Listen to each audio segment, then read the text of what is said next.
everybody. Tonight we will go deep into the realm of the unknown and question everything as we search for the truth. We will explore the possibility of countless phenomena within the ultra spectrum, and together we will learn that it is all connected. This podcast is brought to you by the Experiencers Support Association, and it is a live stream broadcast. If you have a question, send me a super chat or become a YouTube member. This podcast is brought to you by the Experiencers Support Association. Take a seat, relax, get ready, and welcome to Beyond the TinFoil Hat.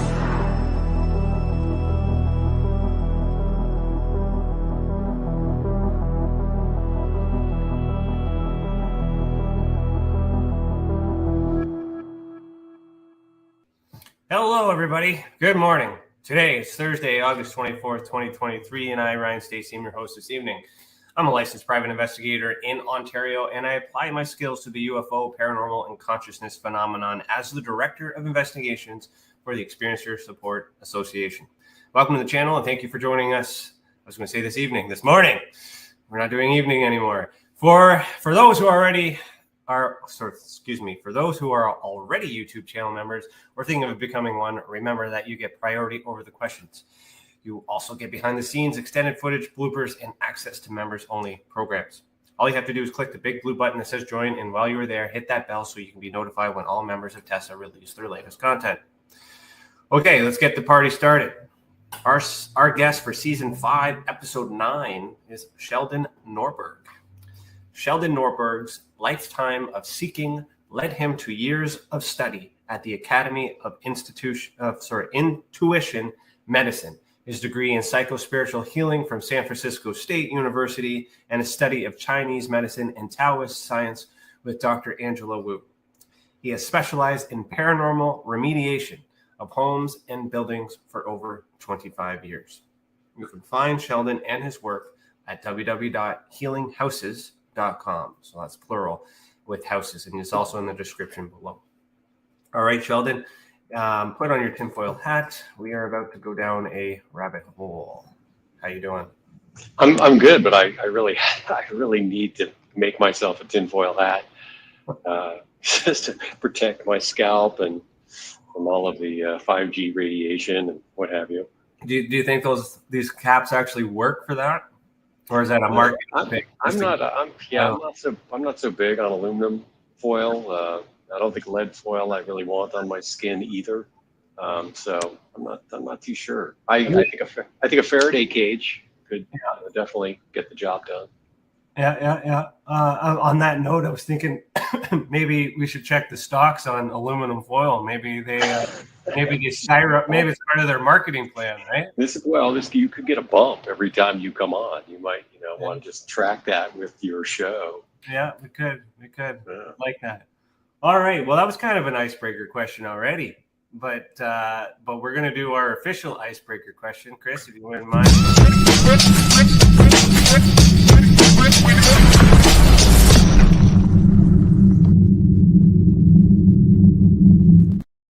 Right on. I forgot how loud that was. Sorry about that. That was tough on the earphones. I forgot about that. Is this a Wim Hof question? Today's icebreaker question for both of us is brought to us by our Experiencers Anonymous group, and that question is: what celebrity do most people think you look like? Wow. Somebody the other day was telling me they thought I looked like Sean Penn, which I was kind of like, what are you talking about? I've been told I look like Kevin Kline. But I don't know. It depends on what I'm looking like. You could see you can see from my photos on my website where I was, shaving my head for a long time. I'm, clean cut me is not the crazy professor me. So yeah, I hear you on that. I've gotten Kevin Bacon vibes from people. I got you on my monitor here. Yeah. Yeah, and when I do attempt to shave the little growth of hair that I can make, I've gotten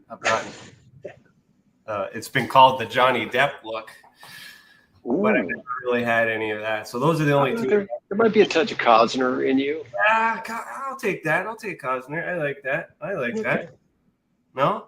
You don't think I look like? Yeah. You don't think I can handle Waterworld, Chris? He's shaking his head in the background. Yeah, those tech people. What do they know? Yeah, what do they know? Or maybe Tin Cup. Can I do Tin Cup? Field of Dreams. Give me something, Chris. No. All right. Yeah, you got the baseball hat on. Yeah, that's true. It's a TinFoil hat. That's a nice. This hat actually you can get from Rex Bear on his website, the Leak Project. Sorry, no the. And it's actually it says out of time, so this is actually like a Marty McFly kind of type tinfoil hat as well. There you go. Yeah. Okay, so your bio is short, which is okay, but it doesn't give me a lot to pull on. So let's elaborate a little bit. And my first question is, why are you the way that you are? And I want you to walk me back as far as you can. And I'm going to take notes, and I want you to tell me and everybody else how you got to this bio that I read today. That was funny. I was having dinner with my dad and a couple of his friends the other day, and they're like, "Well, how did you get to be, Sheldon?" And I was really offset when my parents moved here from. Well, I think they moved back here to California, and I just I was sort of always a kind of standout kid, a little bit different, and I really took to some experiences of connectivity with the world in isolation. I used to have an early morning paper route, and I would be out at 4 a.m. all the time, cruising around, just having the whole world to myself, and in the dark and in the weather, and time to think and time to kind of wonder what was going on. And, when I was a kid, I was heavy into Star Trek and reading a ton of stuff and reading about Eric von Däniken and aliens, and watching In Search of, and wondering about, really interested in paranormal phenomena, and kind of trying to, plug that into my life. And there wasn't really a lot of opportunity to investigate that, Actually, by the time I went to college, and I discovered, I think, that there had been programs in paranormal studies at Duke University and here at Sonoma State University, but those had all been long shut down, or for a few years anyway. So I sort of ventured into media, actually, and I think I got to say that I had some transpersonal experiences when I was young, where I felt as if I had left my body in certain experiences and departed from this, standard form of consciousness. I would admit to having used medicinal substances to change my standard of consciousness, and that left me with some real serious questions. But I also had, when I think back about it, I had a history of really intense dreams that really, one in particular I can think about. I dreamt that I was sleeping and that I came to myself and was trying to wake myself up. And I was yelling at myself, and I grabbed myself by the collar, and I was slapping myself in the face, "Wake up, man, wake up, wake up." And I woke up, and it was like, whoa, what the hell is that? And so I got up. It was 3 a.m, 3:30, something like that. And got out of bed, went to go down the hall to go to the bathroom, and my house was on fire, and pretty bad. And I kicked in the door. It was in college.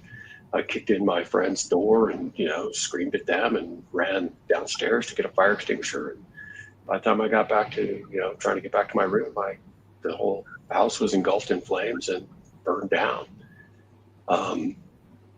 And so this sense of being conscious at some alternative level and being able to communicate with myself about things that were, outside of my available state, waking state, was really cemented in me, even in normal consciousness or sleep and dreams. So I have always had the sense that I should be cultivating that, and over a period of years and experiences, and that I turned more into a meditative path when I decided I really needed to try to put my finger on what the hell was going on. I was directed by a advisor to go to the Academy of Intuition Medicine, which is an early psychic school based on the tenet that we are all aware in various energetic sensitivities, and have the ability to learn to meditate, stabilize ourselves, clear out the dross, and focus our internal awareness through whatever channels that we perceive things in best. And whether that's you hear voices, you have visions, you feel things around you, you have dream experiences, there's a lot of different channels that people gain access and information from, and learning to kind of clarify that and separate that, spending years of daily meditation practice and looking at how that can help you address your injuries and life events, and general being became a sort of way of life for me.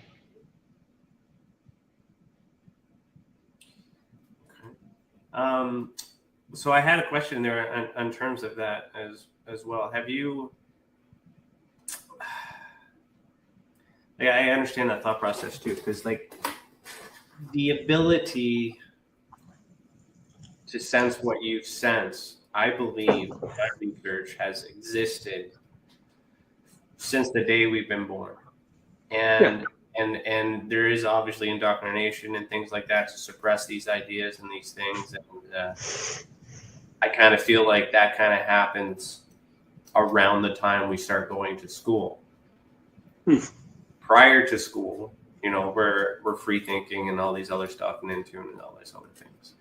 So this Academy of Intuition Medicine. Sorry, pardon me. I get that. Can you elaborate a little bit more on how that is outside of a normal school system, I guess? Oh yeah, well, it's a private, very small private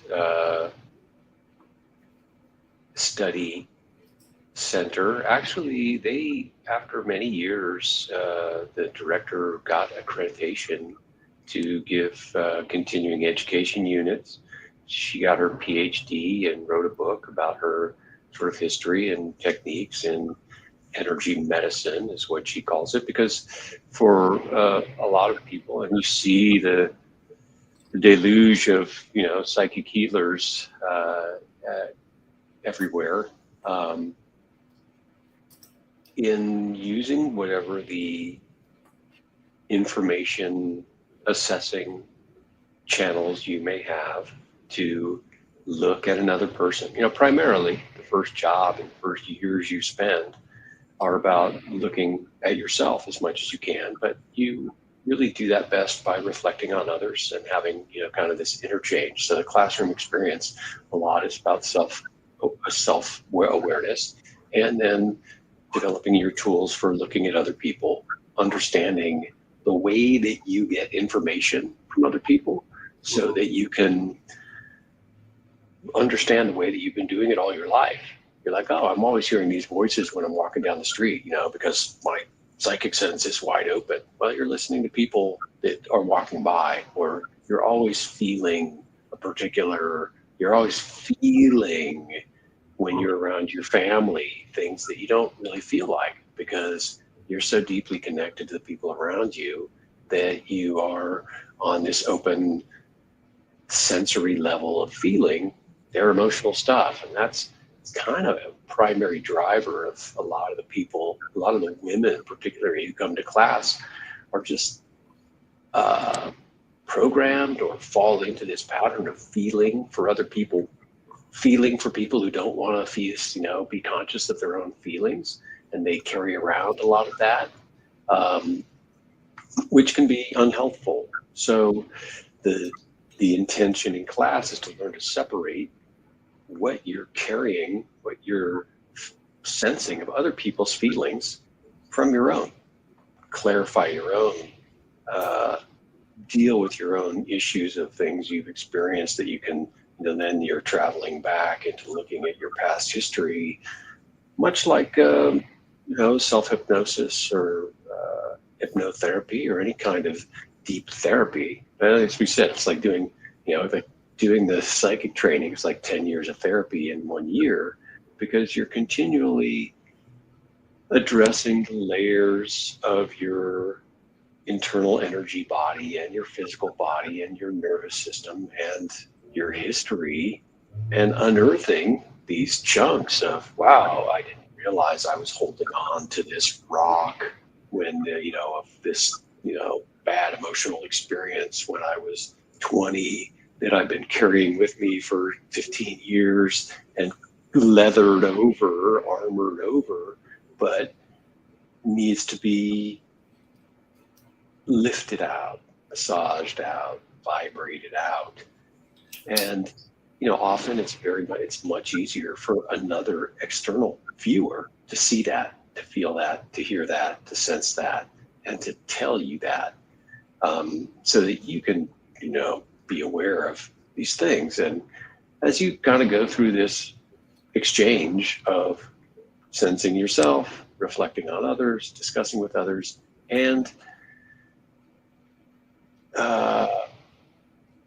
developing your apparatus for channeling energy, assuming that we are all transceiver type of entities. We are, and it's very much proven now that we are electrically charged. We're electric beings. We put off an electrical field. Our organs are vibrating at different wavelengths, and we have entrainment and alignment with others on these different wavelengths. That you are moving consciously, directing energy at other people, trying to help them heal these different tears and chunks and damage to their system, and fluff them up, shall we say. So that's kind of the practice. And as you go further and further, you're just strengthening your skills, looking at sort of different conceptual frameworks for where the information is, where the by the extent of body systems. And as I was moving through that program and then finishing my degree and studying Chinese medicine at the same time, as I wrote I dropped out of college in the 80s and had come back to school 10 years later and written my own program in psychospiritual healing. So I was combining a philosophy, psychology, and religions, basically Native American. I took a lot of Native American classes at San Francisco State.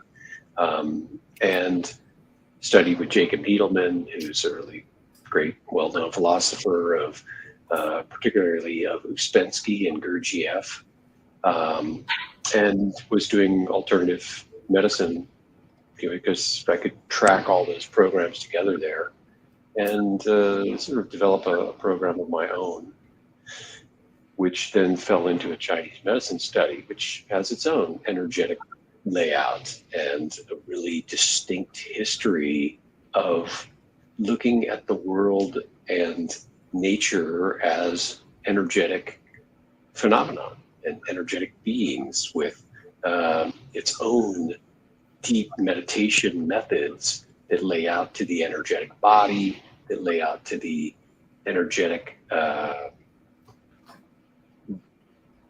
charges of trees and other phenomena, and sort of mapping that all together for my own purposes as a healer.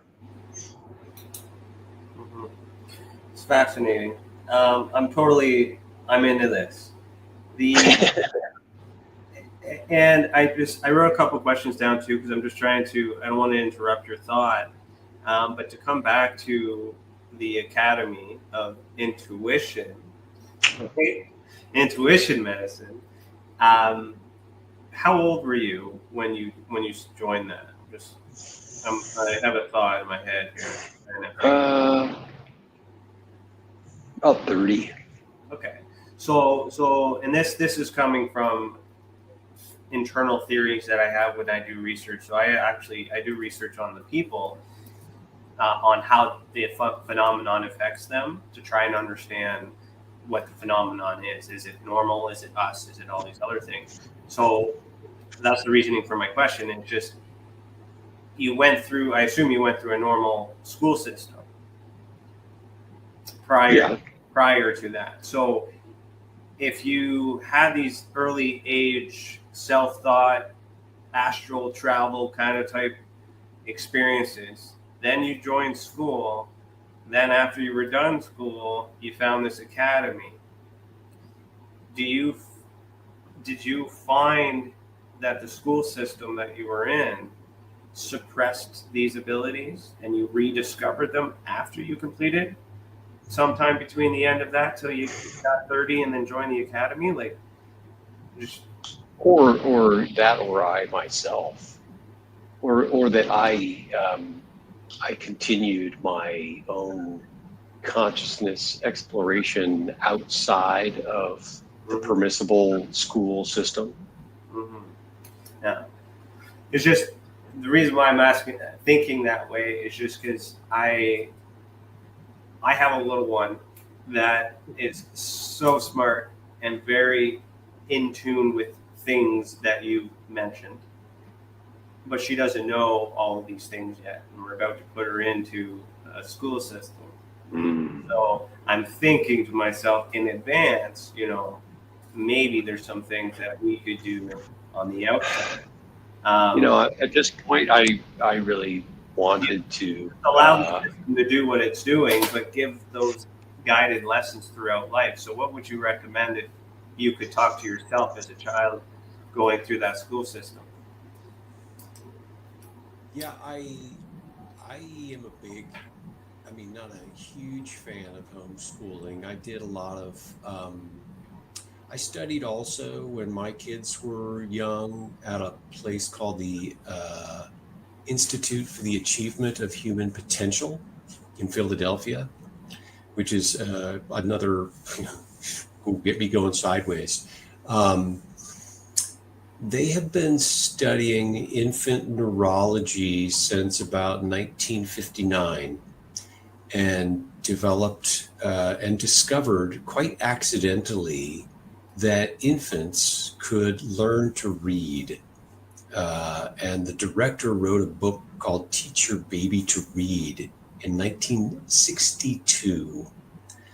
And for about 60 years, they've been working with infant neurological development and have published dozens of books on teaching your infant and child to become,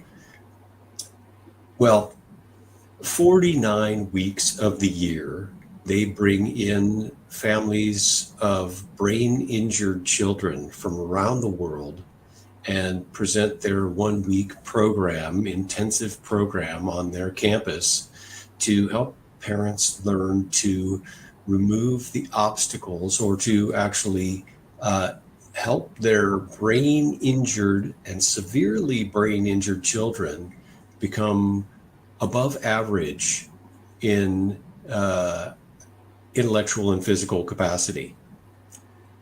3 weeks a year, they work with parents of normal children to help their children expose the genius that all children have underlying the problematic structures that we have in educating and developing our young people. So coming through that institute and learning how voracious and capable children are of learning everything if addressed properly, makes you just jaw agape at how constrained our institutional learning programs are, and how damaging they are. And if you have the opportunity to train your child at home up to the age of 5 or so, that going to school is would be such a setback for somebody who's already reading fluently, is maybe learning a second language, is in moving into is higher level mathematics at the age of 5, because they're capable of that and joyfully. Their whole program is complete. There's no testing. There's no questioning the fact that your children are learning this, because it's obvious that they are, and it's so much fun. So I remember like sort of big emotional blows of going to school and the challenge of school and the kind of feeling that you had to shrink yourself down to not be the expansive person that you are, because you're now being, taught to be an orderly member of a society that wants you to, fit in the right box. And so, go ahead. Sorry, it's kind of another personal question. You don't have to answer, but was it what kind of school system was it? Public. Well, I went to public school, and we had a very good district, and it had a lot of money then, and there was programs and activities, and I was in the gifted program. I got to go to the opera and theater, and was learning to program computers in 7th grade. There was a lot of opportunity there where I started school. I wound up moving in 9th grade to an impoverished district, which didn't have those sort of things, and was much less, far less liberal climate. So academically, that sort of pushed me in other directions. Would you identify as a star child, perhaps? Yeah.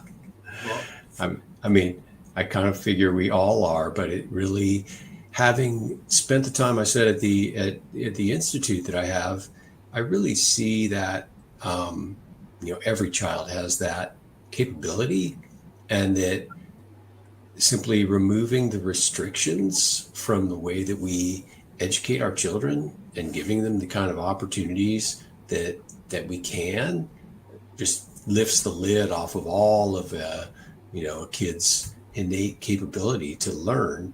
And as we're talking about, structurally, the instruction in meditation, in centering, focusing, and being conscious of things around you, even as a game where you're allowed to have that sensory capacity, and not be denied. Parents are so into denying what their children are sensing that children just, keep turning it down. I have to turn myself down to be around these normals. That's the message you get, I think, being a kid who has a, sensitivity to nature, to the feeling that these things are alive, that your pets are communicating with you, which they are, because we are constricted to the literal world here and the literal world view. So that's. And the terminology has obviously changed over the years. For us, it was, well, at least for me, it was called special education. And and I participated in that as well. And I guess looking through the ages, so I've just adopted a small child. So like I'm still new to being a father figure. So I'm starting to think of all these things in real time, real fast. I'm reflecting on my own life and trying to figure out, what I know now, because I've rediscovered myself in terms of psychic abilities and whatnot as well. And I'm kind of trying to figure these things out. But, back in my day of school in the special education system, it was treated as if, there was retardation or deficits or wasn't really gifted as we're now explaining it. And then I'm just thinking to myself that, it's a system for these gifted people. And yet you try to indoctrinate some, but there's others that you still can't because they're too smart to know that what they're being taught is not the same or where to focus. So what are your thoughts on isolating them to learn separately? Do you view that, or can that be used in a negative way, I suppose? Because we hope that would be used as a way to nurture and grow and develop. But do you think that perhaps, because I feel that the system was used to further suppress. And I've had to do a lot of what we call shadow work, which is what you were talking about in your academy, to rediscover that some of these abilities that I have today, I've had all along, but I've been programmed to not tap into those. So the reason why I'm asking these questions, because in real time, I'm thinking like, how do I keep this kid smart enough and in tune to all these things without having to homeschool and trust the system to guide her? Yeah, I think you just have to have a practice, and it's hard as a parent, with everything coming at you and the media and the phones and the world of attractive baubles to, set up a gentle but fun and somewhat disciplined program that we're going to have our settled time, we're going to have our focused time, and to allow for that without I feel like kids are sort of being pushed to accept fantasy more than heightened perception right now. And it's a tricky, as a parent, you sort of have to guide your kid to understanding to accepting that they have perceptual abilities, and to, asking them what, it is, and to really accepting. I think that the biggest challenge is in accepting their feelings, their experience.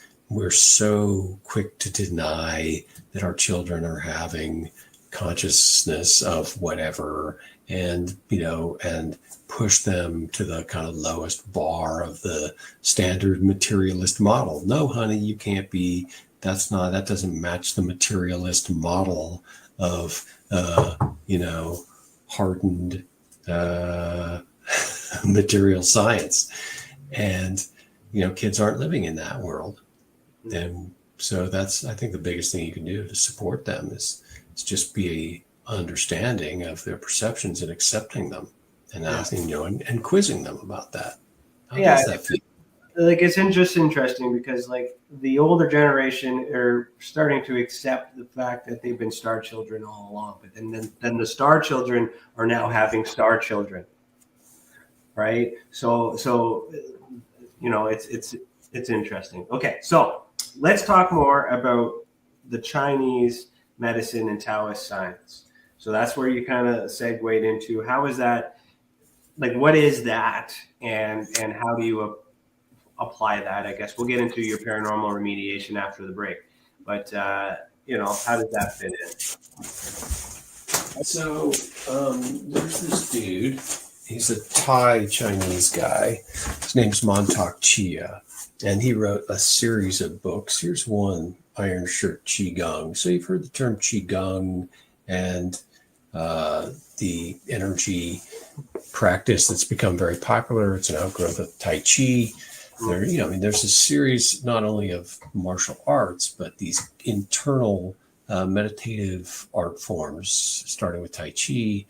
Qigong is this cultivation through this same kind of energy mapping of, the Chinese meridian system and these other energetic pathways that are known as secret channels within the Chinese body map, and the understanding that each of your organs is expressing different emotional energy. So you are doing these meditative practices to strengthen and coordinate and purify and energize the organ systems, the tendon systems, which are a sort of sixth element of Chinese medicine that are now shown to be storing a whole electrical charge of their own and conducting energy throughout the body. And you're attuning and strengthening all of these different levels to maintain your overall health, which you also address through, acupuncture if you need it, through herbal medicine when you need it. What was really kind of interesting for me in studying all of that, as you get deeper into the Taoist work, really also, another bracket of that is feng shui. And they also have a whole series of tree meditations and ways that you meditate with trees to draw the energy and purification capabilities of different trees for different healing purposes.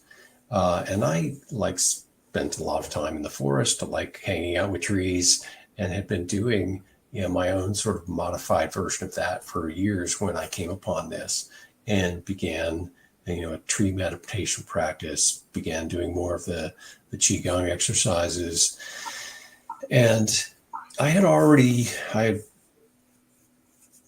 been through the academy program and been a TA and worked there for a few years before I went back to finishing my degree. And so and I had been started to do my housework. I was doing some small amount of working for friends and doing the houses as I moved into my Chinese medicine study, and then began looking at feng shui and this whole mapping of the world of buildings and the relationship to people as another ancient system that's very defined, well-defined, but thoroughly defined in this mathematical sense of all Taoist science, which is the eight-sided bagua and overlays of eight-sided figures on top of each other, depending on the particular birth data and sex of the person who's living in that space. So that became very interesting to me. And as I and feng shui became very popular, it was a hot thing, and I was looking at that. But at the same time, the more advanced texts of feng shui that I was buying from Hong Kong and the UK and places where there were sort of older masters discussing it, the more I was seeing small paragraphs saying, well, if you have a ghost in your property, call a priest. If you have if you have something like this, call a priest. And the feng shui became such a popular hang a mirror here, put a bagua there, put some candles here, move the flowers there, put a rock there. Super pop. And in the Bay Area where I live, it was just this crazy pop gold rush to do this little bit of stuff. And having been studying Taoist science, and my teacher's she's a serious hitter, and she's both a Taoist teacher from the Montauk tradition, but she actually co-founded the California State Acupuncture Licensing Board in the late 70s and pushed California to be one of the first states to actually approve Chinese medicine and Chinese doctors. So she's very deep in all of this. And I was in a private tutorship with her in a tutorial group, and we were required to learn a lot of the Taoist science, which is a calendrical system with its own sort of astrological methodology called Bagua. And Bagua is less an astrological system than a planetary alignment system that is charting the seasons and the periodicity of all of the natural unfolding of the seasons through its own calendar based on the rotational axis of the Earth to the sun. So astrology is a tertiary science, but Bagua is just like, where is the planet in rotational alignment to the sun, and what happens every day in every hour? How's that aligned with the human body and the organ system, and what occurs every day and how your body reacts? And how does that mathematically align to your sense of place or what have you? So in real traditional Taoist science, you can't do feng shui without knowing Bagua. And if you don't understand the animal stems, the Bagua chart of a person, which is their kind of self-identifying animals and energies, like I'm a water tiger, then you can make some mistakes in terms of your feng shui capacity of how you're aligning things, because in deep feng shui, it's like this room is like this and this room is like that, and this person should really be over here. And it's not pop science, it's deep science. So the more I got into it, the more I got out of it, because I realized that nobody really wanted to be told that their feng shui trip was really complex and needed a really complex adjustment. And what I was already doing as a psychic house cleaner was at this bar so far above what anybody was doing with feng shui that the advanced texts were telling me that I was some kind of priest. Okay. So we're going to pause right here, but we'll continue after a message from our professional partners. If you're listening to the audio only replay, head over to youtube.com/the Experiencer Support Association to see the video that goes with this audio. This includes the after chat, where I will share some Tessa updates and talk about current investigations that I'm working on. And today I'm going to update you on my Canadian current event survey for 2021, 22, and 23. I actually did 2 cases yesterday. I'm actually surprised I had time to do that. And I'm 2 for 0, meaning I've identified 2 of these declassified documents as normal events. So I'm 2 for 0 right now. And so we'll talk about that in the after chat. So remember, you are listening to Beyond the Tinfoil Hat, a podcast by the Experiencers Support Association, and we will be right back.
Have you ever wondered, or maybe just thought to yourself, if there were others just like you? You know, people with extraordinary abilities, psychogenic advancement, and perhaps unique intuitions. Maybe you just wondered if there were other people who experienced unimaginable, unexplained, or even unusual and paranormal events. Are there people who have more questions, more fears than answers? Well, you're not alone. You've never been alone. We believe you. Sign up for EA today.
It's your property. Your assets are worth protecting. Blacklight Investigative and Surveillance Services specializes in patrolling and inspecting residential or commercial property against fire, theft, vandalism, terrorism, and illegal activity. People and buildings are monitored to prevent crime. Keep your property, your people, and your assets safe from threat. Our elite staff are dual licensed private investigators and security guards. Blacklight Investigative and Surveillance Services. Go to blacklightiss.com.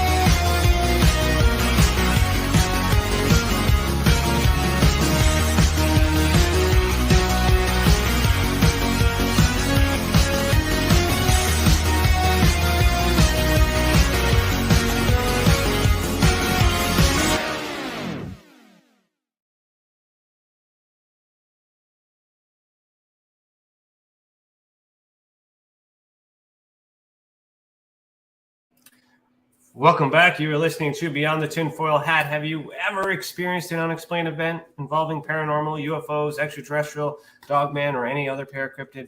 Head over to theexperienceyoursupport.org and click the purple button on the top right corner that says Submit a Report. The more reports we get, the more we will understand this phenomenon and how it affects our people. That the others who have already reported be that example that proves we are making a difference. And if it wasn't for those reports, we would not be able to do what we do. And for that, we thank you. All right, so I am still here with Sheldon. How are you doing? Second half? Good. Hey. Good to go. It was funny. We all left at the same time, took that bio break. We all kind of scurried away. I saw that. It was funny. It's life. Oh, yeah. Okay, so we're into the paranormal remediation. Before we expand on that, I kind of wanted to put a thought in when you were explaining the Tai Chi and the Taoism and the Feng Shui and the Bagua. Bagua. All right. Or it's Batzi, because actually the calendrical system is the Batzi. The Bagua is the 8-sided figure. I've never connected it in this way before in terms of the Feng Shui to help remove, perhaps paranormal entities. Because, but I understand the concept. It kind of clicks something because in my research, I started to think that maybe it starts with a thought. We see things, and like poltergeist phenomenon is something that I'm always fascinated with. The immediate thought, because of Hollywood movies, is that when the cupboard doors open and all these things move, that it's demonic, it's a demon, it's something from the other side. But when you really study and you research some of these cases and what has happened prior to the event, you discover more times than none, that there's some trauma-based activities that may have transpired or led up to these moments. And these people have these abilities that they just don't realize because they were never taught to endure into it. And then you start to understand the concept that maybe it's not a demon, it's me. I was so mad because like in that moment, my thought was I've had enough. And this expelling of energy came out, cupboard doors go open, and then you're scared because it's weird, especially when you don't realize you have, quote unquote, these superpowers, which have always instilled. So when you mentioned the Feng Shui going in and putting a mirror here, flowers there, change all that other stuff, we are changing the mindset. And if you have a messy room, you have a messy mind, right? So clear the room, clear the mind. So now I just kind of wanted to say that when you get into your what you do now, this house clean, healing houses. I want to know if you've solved or if the paranormal activity had disappeared since you've done what you've done in terms of. Oh, always. Yeah. Always.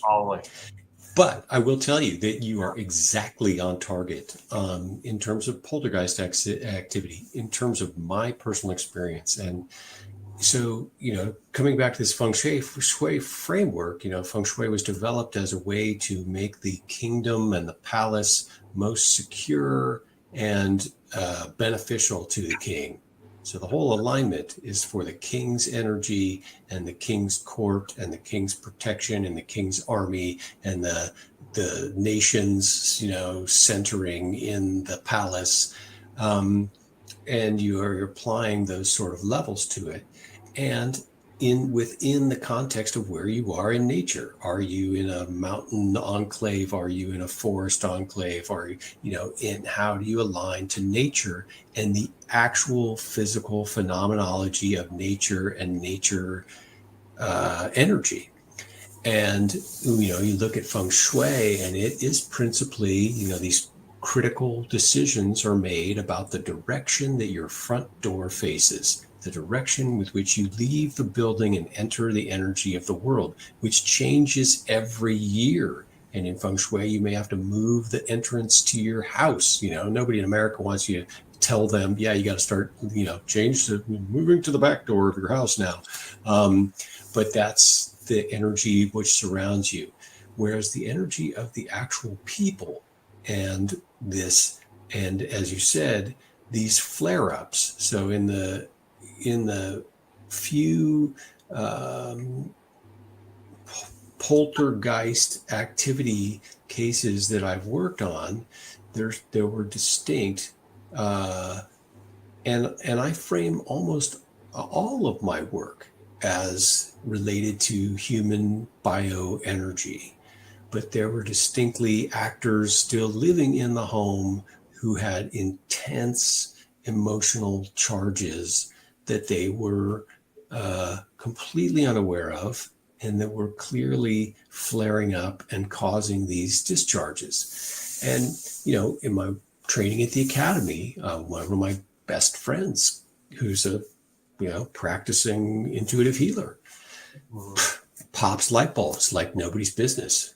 Something's going on for her, and you walk into the room and boom, light goes out, because she's charged on that wavelength that when her hackles are up or whatever's up, she just puts out a light.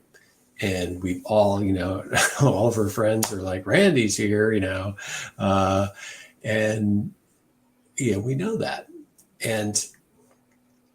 But that's pretty mild compared to what happens with people who are in dramatically charged situations, incapable of usually facing what is so intensely acting on them, or unconscious of it, in which case you have these telekinetic flare-ups.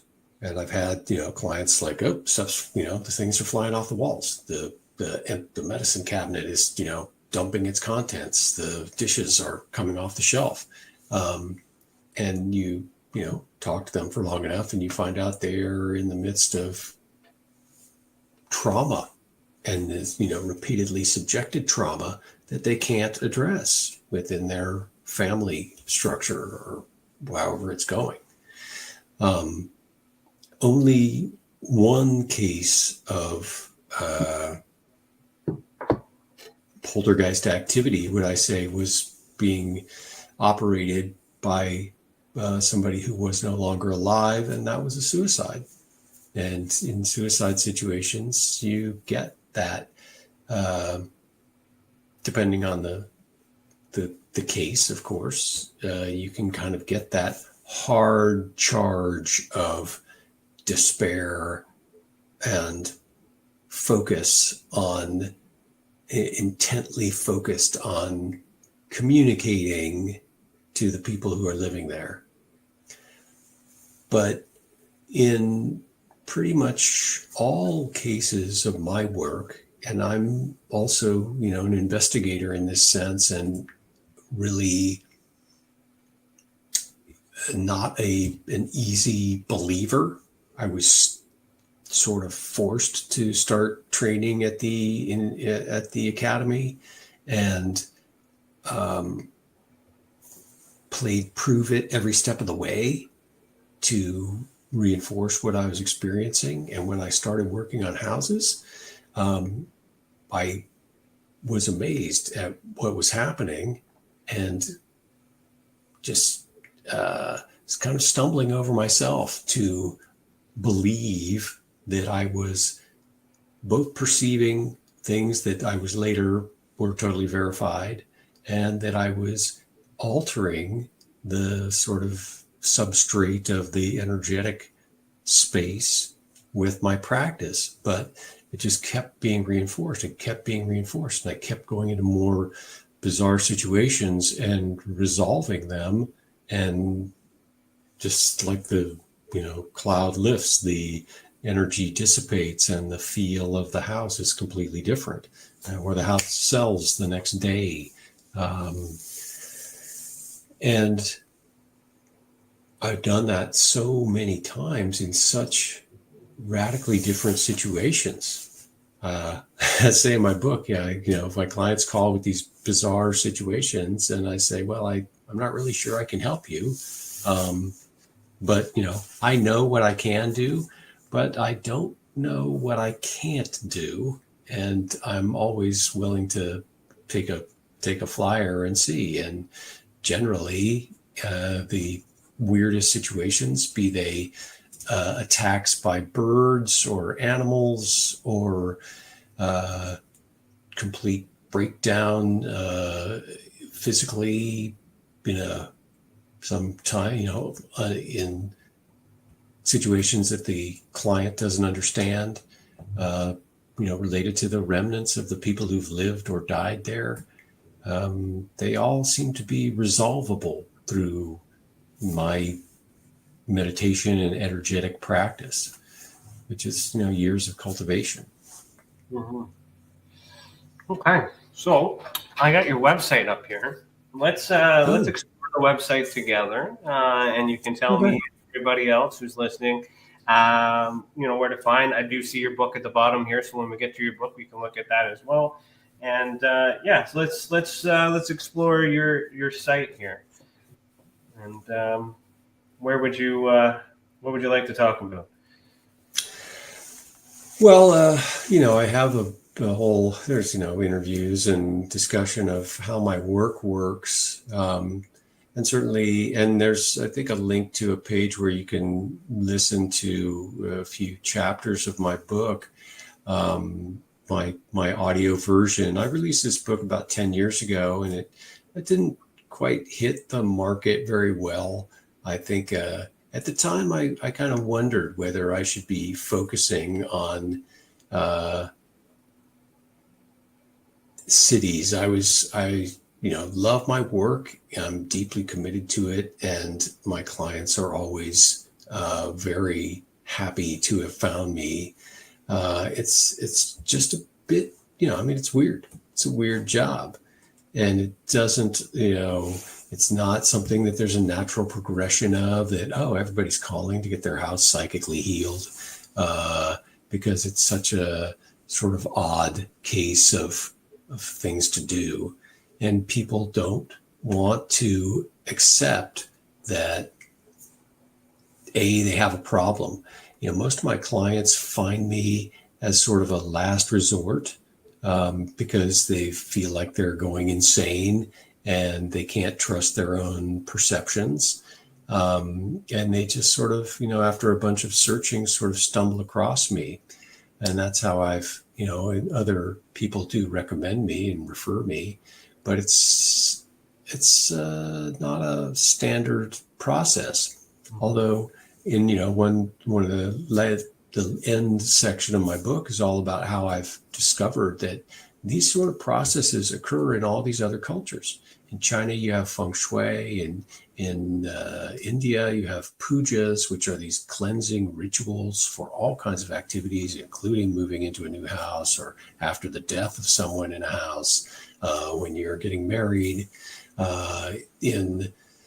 There's the whole pagan ceremonies for cleansing and post-death. There's the Catholic exorcism. There's all these sort of factors that exist of acceptance that we live in a charged reality, and that the emotional and psychic energy that people put into their living spaces leaves imprints, and that these need to be dealt with by a professional. So, at the moment, I find the kind of biggest tracer for me is dealing with the real estate market. Oh, that's the other dude. Yeah, I was gonna say, what's about this book? Oh, is that you? That's my previous book, which was about my life before I started meditating all the time. I like the imagery. Thank you. It's a fabulous. As I said, there's not a lot of schooling in developing self-mastery and meditation skills in American culture. So you find yourself working through the back door a lot of times to figure out what there is going on with differences in consciousness. Mm-hmm. I wanted to go back. I noticed and it touches on what we were talking about, and I saw it when I was looking through here. but your messages are on point that I resonate with. So it's not all about ghosts. So that heading, is intriguing, and emotion set the energy, and that is completely something that I believe as well. And then your little tag here on the website: death, divorce, and traumatic events can disturb your home and you.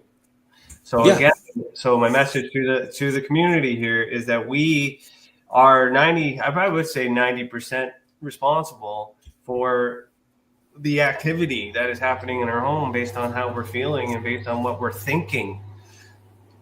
This is the big deal, is that we're putting out these charges. So, when I started doing this work, it was in the kind of crisis years of the AIDS epidemic in San Francisco. And I had a lot of houses that, primarily I was dealing with cancer and AIDS deaths, some murders, and these homes, which were sort of beautiful homes, you'd go into and you just automatically feel like you were sick. And the people living there would feel like they're sick. Click on that graph there, or click on that chart there. Yeah, I have that set up. Yeah. So great. Yeah.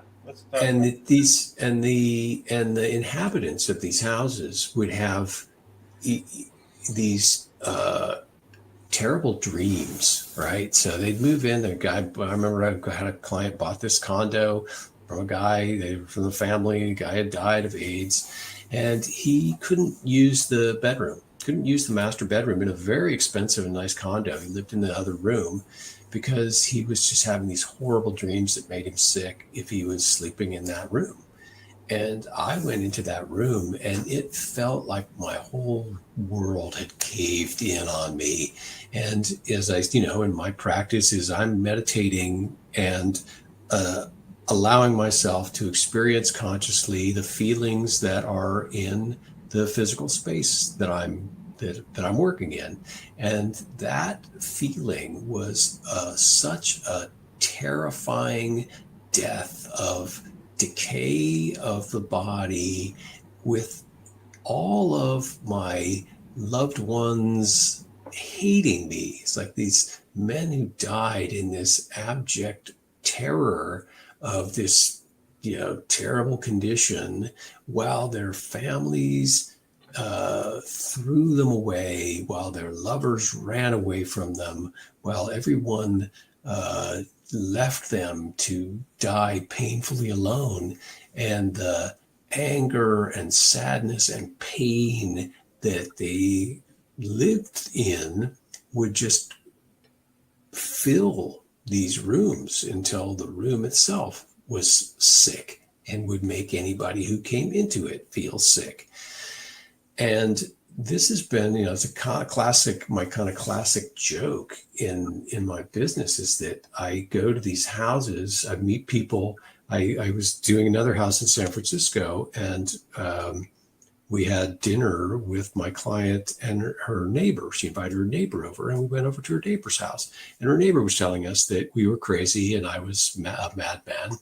And she had just bought the nice house next door, or had it for 6 months, 8 months, $1 million house, in 98, when $1 million was something. And she was a lawyer, had a master bedroom that she had given up and filled with boxes, still had her unopened packing boxes from having moved into the house in the master bedroom. And I was like, well, why are you not using this bedroom? And she said, well, I just don't like the way this room feels. It made me feel weird. I said to her, okay, you've just turned $250,000 worth of square footage of your $1 million home into a storage room because you don't like the way it feels. And you're telling me that I'm crazy. And I see that all the time, in my work. That's de rigueur. So what you're seeing, Ryan, in that, people are energetically emanating. that is sticking in the environment. Mm-hmm. And then people are feeling that, people are sensing that when they enter that environment. That is exactly what I'm describing throughout my book at, a variety of levels. And that the aftermath of that, it's like that fall of the House of Usher. Well, how bad can it get in this house? How bad was it? And how bad do the people sitting on top of it sink into it afterward? How much do people repeat? The really weird thing is, how much do people repeat the exact same behaviors? How many times does the exact same divorce situation happen in this house? Because that is the pattern that has now been established for living in this house. So you move in thinking you're going to do this, A, B, and C, but your house feels like D. So you start acting like D, even though it doesn't feel right to you, even though it doesn't feel normal, even though it doesn't feel like the way you are. You align yourself to the way the house feels because you haven't restored it or recharged it. Yeah. So I printed off this chart. Oh, beautiful. I'm actually gonna probably use this in some way in terms of explaining some things, because I've noticed, I haven't seen this before, but I'm totally understanding, this whole paranormal investigating kind of culture, and why evidence is really hard to obtain. Okay. So yes, previous owners is something they take in consideration, and they make these assumptions that if there are these traumas and all these other stuff, that could be the energy, which is true, right? Which is possible, I should say. And the history of the land, the state of the house, all these things. But the woo is that attachment to the fact that it was something external or out of the interdimensional, perhaps. Mm-hmm. I've been trying to communicate. I don't have a school, but I've had this idea of creating a paranormal investigating kind of type school that had that taught actual investigating techniques. So that way you would just investigate better, or perhaps not investigate the same things the same way. So the problem that I have with these paranormal investigators, and no offense, you guys have the enthusiasm, you guys go in, you plan, you strategize, you do all these things and you put a lot of effort into doing it, but you're shooting yourself in the foot, because when you put an EMF detector in that room, and all of you guys are energetic beings that are trying to read from the dead, you guys are setting it off. You're out vibing the vibe. And you assume that it's coming from a paranormal thing. So if you truly, pro tip, okay, free pro tip, if you truly want to see if a place is haunted, you set your equipment up, and you and everybody get the F out of the house, and you just observe in a remote location. And if that device goes off, then check the Wi-Fi. But if all that is out, then we can suggest at that point that it may be extraterrestrial, paranormal, some sort of intelligence, because the only intelligence in the room is us, and we are contaminating it. Unless maybe I should keep this quiet, but I'll patent this, copyright it. Let's make some Faraday clothing or bags for ourselves that we can sit in while we're in the room, to rule out the fact that our energy is projection. Because once you tell everybody in the room, make a noise, everyone's thinking, make a noise. And that group thought magnifies it, right? Well, but at the same time, Ryan, the focusing at a distance has its own charge. Mm-hmm. I do this work remotely in some cases, and it has had a distinct effect at But see, with thousands of miles. When you do your remote viewing, have you done research yet? Like, are you doing it blind? Do you know your target? Oh, I'm cleaning houses. So I have a full layout. Remote viewing is kind of similar, because if the target is in that house and you are able to communicate remotely to them, they're going to have the thoughts and the energy inside the house. So we kind of need, like, are they removed from the house? Sometimes they're there, sometimes they're not there. It's this, I'm doing strictly, unless I'm doing an energy healing on somebody remotely. If I'm working on a house remotely, which is what people are primarily hiring me for, then I'm just doing my house clearing process from a distance. But I've done it from a pretty great distance and had some pretty freaky stuff happen. So, my question, back to you is like, I'm not sure if that wouldn't set off the EMF meter, even if all of your investigators were at a distance, if they're consciously focused on that spot. What is that wavelength with which we are focusing our energy? Need to be exactly right. Yeah, I've done Faraday cage experiments and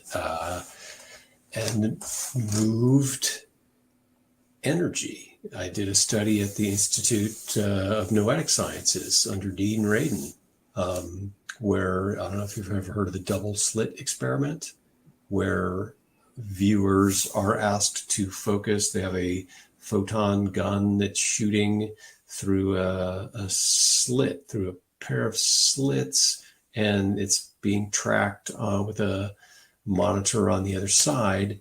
And in these bursts of 30 seconds, you're asked to try to stop the movement of the electron through the gate, or of the photon through the gate.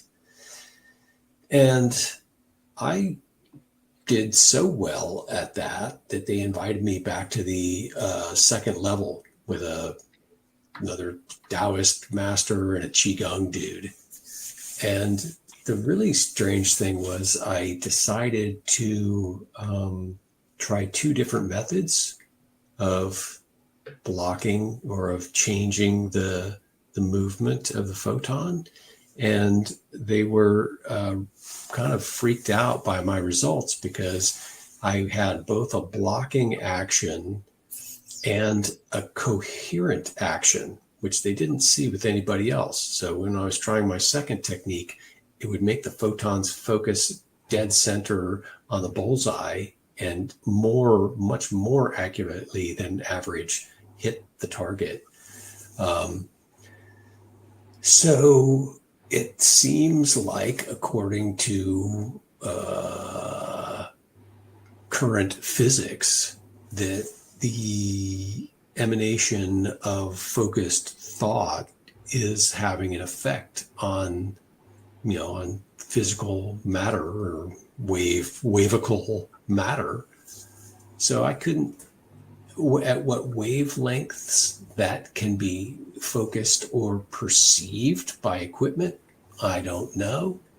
I've really never focused on the whole paranormal investigation side because I am focused on resolving the issues more than trying to determine if they're there. By the time my clients call me, know something is there. Yeah, and what I'm trying to get at just to keep the theme for those who've been following the program for the last 5 years and everything else that I'm doing,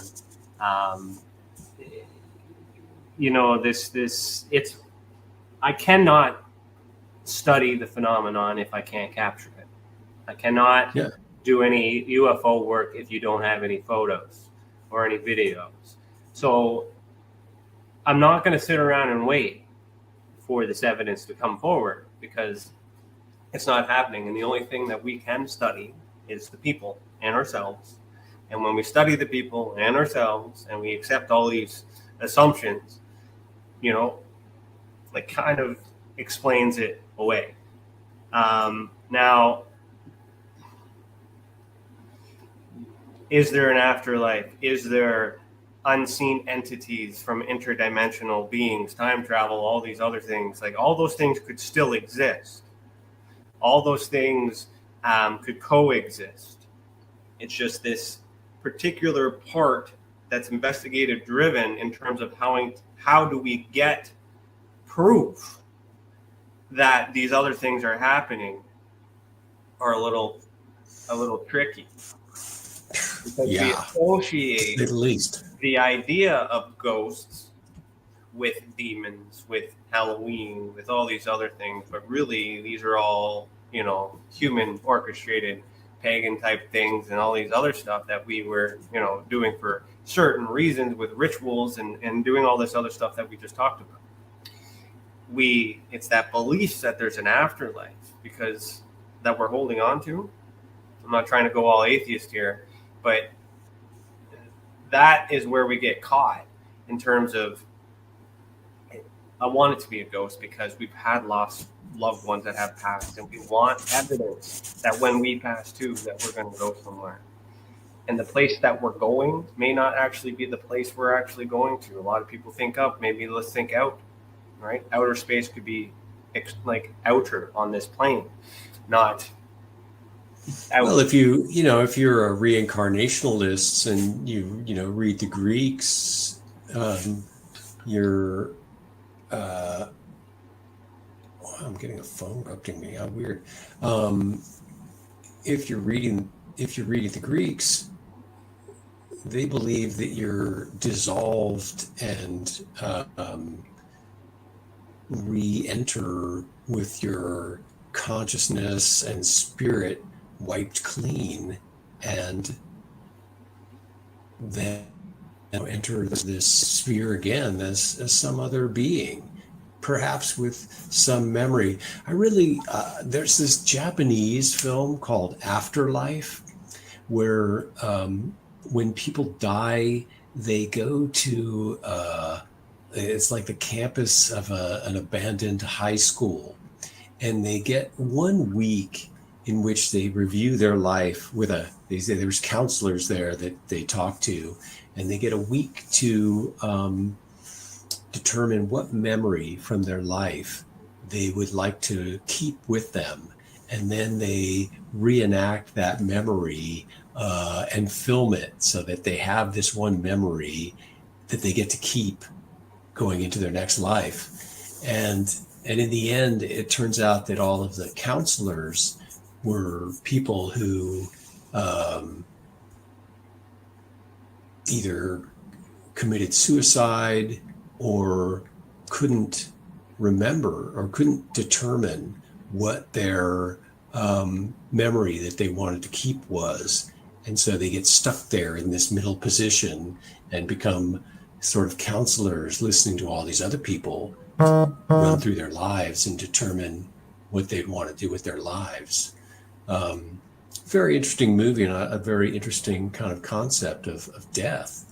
And my feeling is that the idea that in just my experience of working in hundreds of homes is that the charges left by people as they're dying are the primary, or as they're living and then dying is the primary aspect of what I'm working with and whatever that attracts.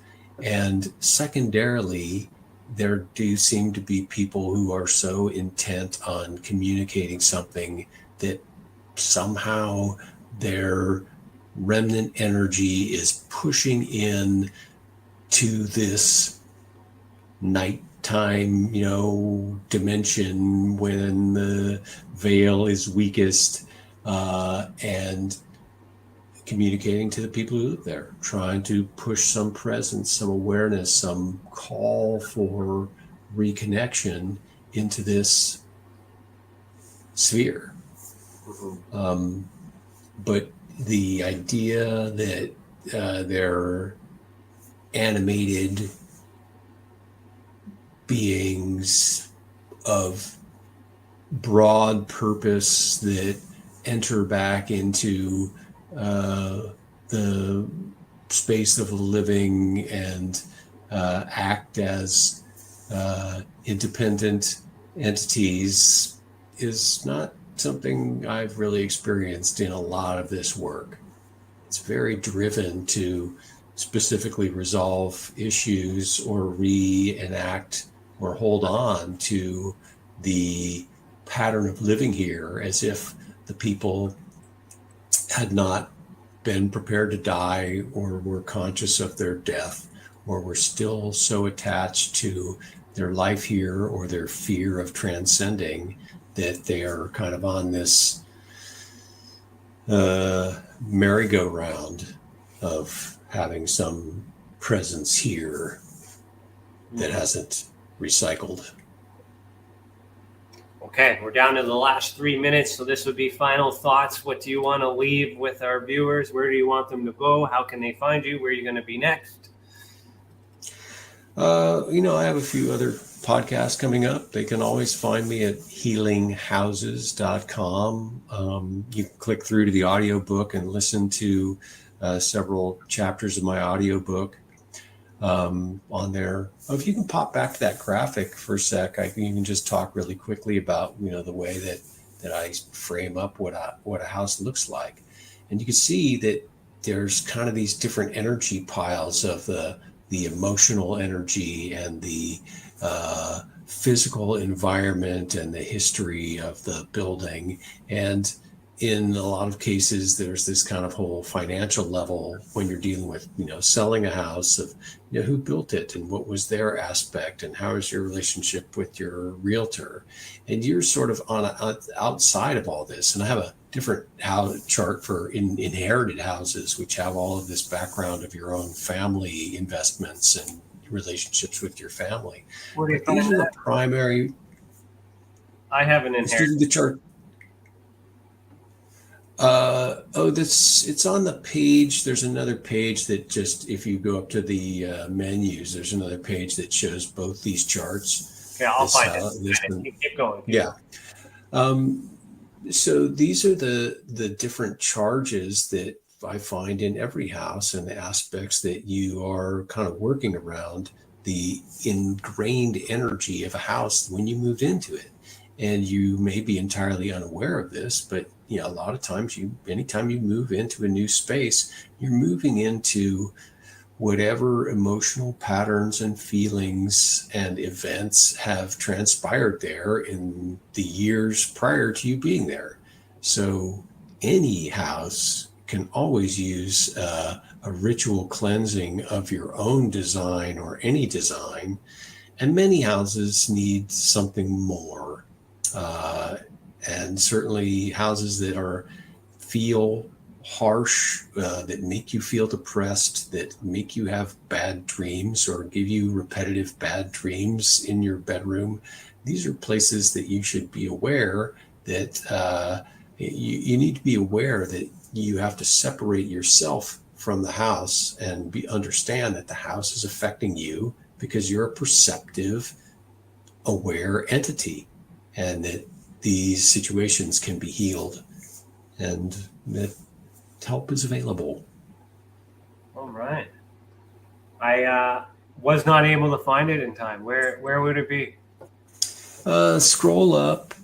If you can just scroll up to under Insights in the menu. Oh, next one. Oh, well, next one over Insights.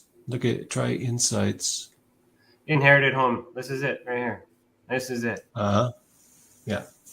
All right. I'm going to save that one too. So there you can see that your home is sitting on your parents. There's all this emotional charge from your parents and however your relationship with your parents went on. There's you and your siblings and whatever relationship went on with your siblings who are also connected to your parents, who are also connected to the home.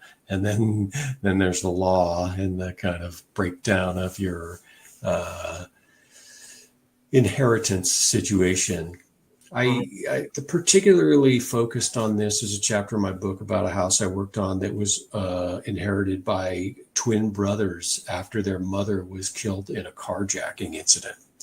And the feeling of their mother and their mother's death, like I wound up replaying the mother's death while I sat in her bedroom, and as I experienced her being murdered again and again and again while I cleared that energy, was very impactful in my development of my practice. And then understanding that the twins had this locked energy in the house that they had grown up in, and this was a sort of energetic battleground for them in, determining the inheritance and the charge around it. It's a very complex job, and I see that, and any house that you move into, that you buy, that you move into, that you're not inheriting, may have that same kind of dynamic going on from people who lived there before, and it's something that people should be aware of, and that I'm trying to really help home buyers and home sellers understand that my practice really helps clean places so that they sell faster and easier and are more livable for new tenants. Beautiful. All right. Thank you for your time this morning. I really appreciate it. It's nice to meet you. Yeah. Everybody's time to go, unless you're interested in hearing some of the latest updates from the Experiential Sport Association. And if you want to pick my brain a bit, there's some questions in the comments I haven't answered yet, so I'll talk to you guys about that. Sheldon, we will email you once we've redistributed everything to let you know where everything's at. And if you need anything, you have our email, reach out, and good luck with everything. And thank you so much for what you're doing and all the people you've helped and all the people you continue to help. Super. Thank you, Ryan. Appreciate it. You're welcome. And if you're listening to the audio only replay, your show ends here. So you'll have to head over to youtube.com/Experiential Sport Association to see the video that goes with that audio. Oh, sorry. No, you don't get that audio. Never mind. You get nothing. So you got to head over to YouTube to get the after chat if you want to see that right now. All right. And as always, keep your eyes in the sky and heat the world. Peace. That's it, everybody. That is a wrap. That is the end of it all. Thank you for joining me tonight. I look forward to seeing you back next week, where we'll continue to have this conversation deep down into the rabbit hole in which we call the Ultra Spectrum. Thanks for joining us. I said that already. Oh well, fuck it. Heat the world.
Hello. Welcome to the After Chat. How is everybody doing this morning? That was a great show. Chris, what did you think? Bring you in real quick. What did you think? I think it was good. A lot of knowledge. Yeah. We had a little extra coffee this morning, so I was awake. You know, that was a good thing. Since it was a thing here, so let's say hello to our peeps. So Scarborough Sasquatch Station, good to see you. If you're still here, say hello. Werder Bremen from Germany, greetings from Canada. And we have Lisa. Good morning, Lisa. And I think that's all we have. Oh, Neon Angel, welcome to the show. If you're still here, say hello. All right. So what do we have here? So Scarborough had said, strange out-of-body experience, saving yourself with your subconscious coming alive to awaken your sleeping physical form. Yeah, I thought that was pretty telling. It's like the future self who lived the version of the house burning down or things going on, horrible things. Perhaps I had come back and woken him up to make a difference. Perhaps, something happened. Maybe he died in the past life, or future life. There's different realities and alternative things, and that could totally make sense of that. But it could also just be a dream. But I mean, there's a good coincidence there, right? Himself waking himself up, remembering that, and then there being absolute chaos, in the house. So I found that very interesting as well. Lisa says, Ryan, what you say is true. I believe it but I still believe in spirits as well as experience both of these. Yeah, we were kind of talking about that a little bit. Let me just finish your thought. I learned the hard way that I was attacked by an unseen entity too many times. I wasn't prepped for that. It was terrifying, not only for me, but my family. Investigators are, okay, that's another thought.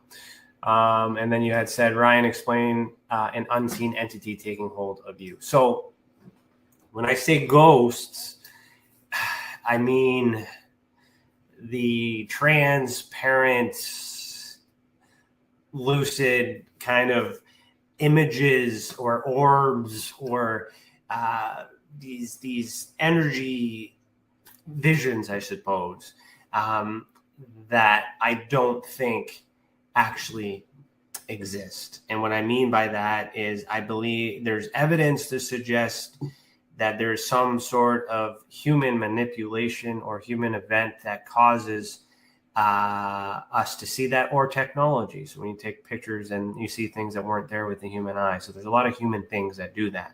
These physical entities that you are unable to see, maybe using technology, holographic technology.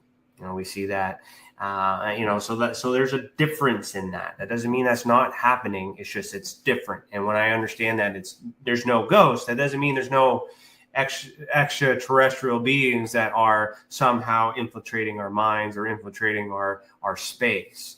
That is completely separate. Just like when I say that the UFOs are just government politics bullshit, that doesn't mean there aren't extraterrestrials flying super duper advanced technology that we can't see, but they're so smart enough that they're not going to reveal those only until the experiencers that need to see them, such as experiencers like yourself.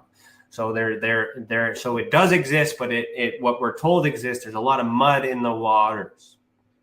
And in a podcast, when I'm interviewing someone and I'm kind of speaking freely, it's really hard for me to explain all that without taking away from the ghost, taking away from the guest. In order, don't shake your head at me, Chris. You shake your head at me, I'll bring you back in. I know you don't like being on screen. I can bring you in. I can hit that button anytime. So anyways, that's just kind of my thoughts. I could be wrong. I won't be offended. So then Lisa says, investigators are known to check for high EMFs. If it is high, it can cause illness, hallucinations, and even nightmares. And that's true.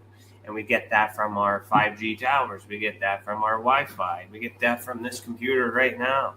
We get that from all of these devices in small doses, but over time, longevity, there's a lot of things. So when an EMF detector goes off, yeah, maybe there's a spike in normal energy, or there's some energy weapons that are being used, right? And things like that.